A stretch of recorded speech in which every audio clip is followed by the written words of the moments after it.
What's up, guys? So remember a long time ago when we had rumors of Rebel Moon dropping, that it was going to be, the new Star Wars from Zack Snyder? Well, the movie for, I think, just critics or something like that, or social media people, is out, and the reviews aren't too great. And I asked you guys, do you want me to cover that movie here on this channel? Because it's kind of like a Star Wars thing, and you type Star Wars into Google, and you go into news, and you get all Rebel Moon stuff. So clearly there's quite a correlation. Now, how this movie started, or why it's tied to Star Wars, is because Zack Snyder actually pitched a Star Wars movie to Lucasfilm, and they shot it down. And so he went off to create his own thing, which is Rebel Moon. Now, I personally have no real idea what Rebel Moon's about. I saw the trailer a few months ago when it did launch. To be honest, and I'm a Zack Snyder fan, I wasn't crazy about it. I wasn't like, whoa, this is going to be amazing. The trailer seemed kind of confusing to me, like there was just way too much going on, and I couldn't really understand the gist of what was happening. I feel like they tried to shove too much into the trailer, and that sometimes can be detrimental and backfire a little bit. So anyways, as promised, as you guys wanted, I'm going to cover my coverage of Rebel Moon here on the channel. And if you're not interested in that, feel free to turn away. You'll have Star Wars videos probably after this video or tomorrow. So make it through the entirety of Netflix's new sci-fi adventure, Rebel Moon Part 1, A Child of Fire, and you'll be greeted with the 5 most horrifying words in the English language. Director of photography, Zack Snyder. Ooh, is this one of those like hate pages? I'd rather not read a hate page. I want something a little more neutral. While it's heartwarming that an idea Zack Snyder conceived when he was young has reached the silver screen, his new space opera Rebel Moon Part 1 Child of Fire is derivative. Dude, the reviews are so far pretty bad. There's a scene early on in Zack Snyder's new space opera, Rebel Moon, in which an innocent farmer goes to a seedy cantina with a mysterious warrior in a hooded cloak. One of the ugly, pig-faced aliens there hassles the farmer, so the warrior uses some pig-faced aliens like A New Hope. I'll be careful. You'll be dead. So the warrior uses some nifty fighting skills to defend him, and then they meet a roguish mercenary who agrees to take them off-planet aboard his spaceship. The mercenary is named Kai rather than Han Solo, but it's fair to say that Rebel Moon is set in a galaxy that isn't far, far away from the one in Star Wars.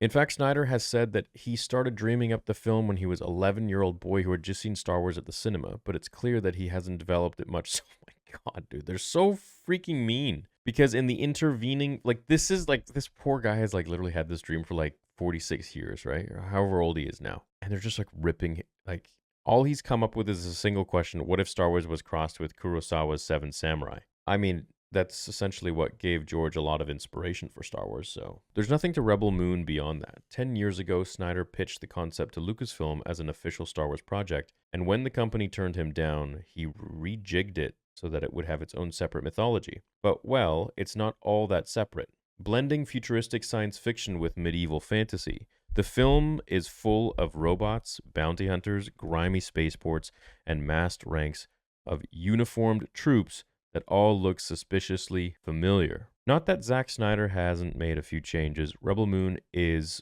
recognizably the work of the man who directed 300, Watchmen, Man of Steel, and Justice League, and so, compared to the authorized Star Wars films, it has more blood, more swearing, more semi-nudity, and more threats of sexual assault. There are more lens flares, more slow-motion action sequences, more shades of brown in the murky color palette, and a lot more clumsy expository speeches.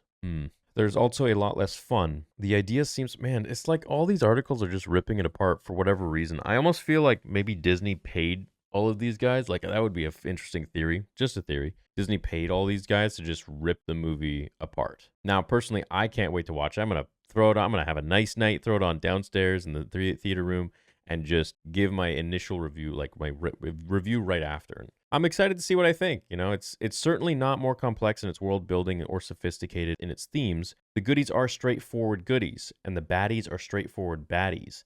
And you can usually tell which is which by how attractive they are. The main baddie, Shin baddie, is the jackbooted Admiral Atticus Noble, and definitely not Darth Vader. He is the right-hand man of the Regent, and definitely not the Emperor. A mystical tyrant who rules over the realm, and definitely not the Empire. Okay, but couldn't you kind of say that about every movie? That there's always a sidekick, a main bad guy, and if they have already taken over, then the whole entire galaxy is has some sort of a military that is for the bad guys, right? It could be called the Empire, it could be called whatever you want it to be called. So, I think they're being a little bit hard, but then again, I haven't seen the movie. The heroine is Cora, a soldier who has defected from the realm and who now works alongside Gunner. in a farming village on the moon of Velt, and definitely not Tatooine. Oh, geez, yeah, they're okay. So he's making a lot of similarities. On the hunt for insurgents, Atticus visits Velt in his massive space cruiser and demands that the villagers hand over their grain after the next harvest, much like the bandits in Seven Samurai, right? So Korra and Gunnar decide to assemble a gang of outlaws and fight back. Okay, it's like Jabba's men. They would do the water tax on Tatooine. Once they've hooked up with Kai, in the nearest hive of scum and villainy, they fly with absurd speed and ease to a series of worlds that happen to have Earth-like gravity and atmosphere. And then, with even more absurd speed and ease, they find the very people they are searching for and persuade them to join their crew. Daz Nair is Tarek, and Conan the Barbarian look like who refuses to wear a shirt. Duna Bay is Nemesis, an assassin who wields glowing swords that are definitely not lightsabers. Diwan Honsu is the disgraced General Titus, who reminds us of his role in Gladiator by turning up in a Roman amphitheater. Oh, dope. And Ray Fisher, who played Cyborg in Justice League and Blood Axe. Okay. Despite the grandiosity of the film's bombastic tone, the story turns out to be disappointingly minor. That's about it. As far as the plot is concerned, one of the film's flaws is that once Korra has got her ragtag gang together, they don't do or say any significant. It's a waste. The costumes are cool. Butella has a potent combination of toughness and sexiness.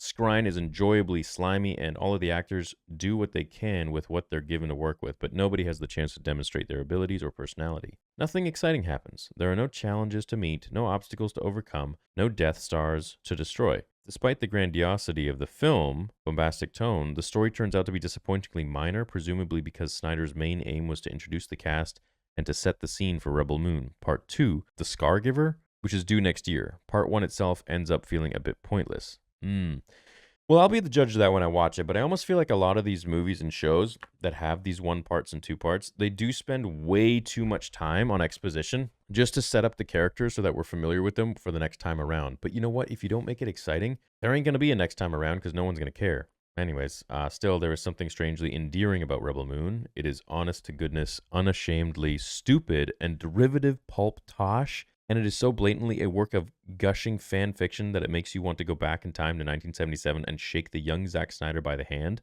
He couldn't have imagined that somebody would one day give him hundreds of millions of dollars to transfer the scribbles in his notebook to the silver screen, and yet that is what eventually happened.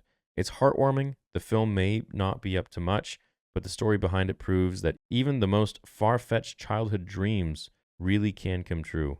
This is, dude, they are ripping him apart. 2 stars. Limited cinemas in the US and Canada, 15th of December. Oh, it's out. Huh. Interesting. I mean, when I watched the trailer, I personally felt like there was way too much going on. It was not simple. It's not straightforward. Too much going on sometimes is too much. It's not great, right? So, geez, man. I will be the judge when I watch it. But for those of you who have seen it, let me know in the comments what you thought. And for those who haven't, I guess we shall see what happens when it does drop. But for now, Man of Steel was I think it was a really great movie. One of my favorite movies for sure. So, but just because they had a few great movies doesn't mean that the next one's going to be great. And to try to do something like Star Wars, it's to say it's the next Star Wars, you're already setting yourself up to fill such huge shoes that I don't think it's really a good idea. Just say, hey, this is some sort of science fiction movie that will maybe make you reminisce of Star Wars or something like that, but not to say this is the next one. And I think that's probably, the danger that he got himself into. But we'll see what happens. I'm excited to see it myself and give my review on it. I don't know how long it is. I think it's pretty long, but so far the reviews are pretty bad, man. Rebel Moon Tomato. Ouch, dude. Dude, it's just getting ripped everywhere. Okay, so right off the bat, this is the number you got to worry about. The audience score. These freaking tomato meter critics, all 42 of them, are very special people. Okay, these guys are, I just don't even consider them critics. I don't even know what a critic is. What, somebody who watches a movie? So by definition, are we all critics? Ooh, they understand film. What do you mean? Everyone understands film. You just gotta watch a movie. Do you like it? Do you not like it? What? You don't need like a formula to say like, this and this and this adds up, so that makes it a good movie. No, if it makes you feel a certain emotion, if you liked the movie, that makes it a good movie for you. So, and we all know that Rotten Tomatoes is all bought and shilled for, so, I wouldn't be surprised if some company, big company, went in there and paid these guys off to give it a shit review, but never know, right? So anyways, Yeah, looking forward to seeing it myself. The shittier the reviews, honestly, just makes me more inclined to want to watch the movie and film for myself because I just don't trust Tomato Meter or anybody. If all of I tend to go opposite from the masses, right? So it's just like if everyone is saying, "Oh, this movie's really amazing," I'm skeptical. So everyone says this movie's really ass, I'm also skeptical, right? So, but this is what you want to see. You want to see 71%. You know, so that's like a C plus. 73 is a B, right? Go back to high school. Maybe it's changed now. I don't know. So we'll see what goes on. We'll see what happens when the film does fully come out on Netflix and everyone can watch it and be the judge for themselves. Maybe it'll get a 90. And that's really all that matters, not these critic numbers. That's nothing. So, my thoughts. Weird that this is the first sort of video I've done on the channel that's not Star Wars. We'll see how it goes. Maybe it'll start a trend. All right. Leave a like if you like this kind of content, if you want me to continue more of Rebel Moon, and let me know what you think about the film if you've seen it. And I hope you'll be interested in the videos to come for it. Later.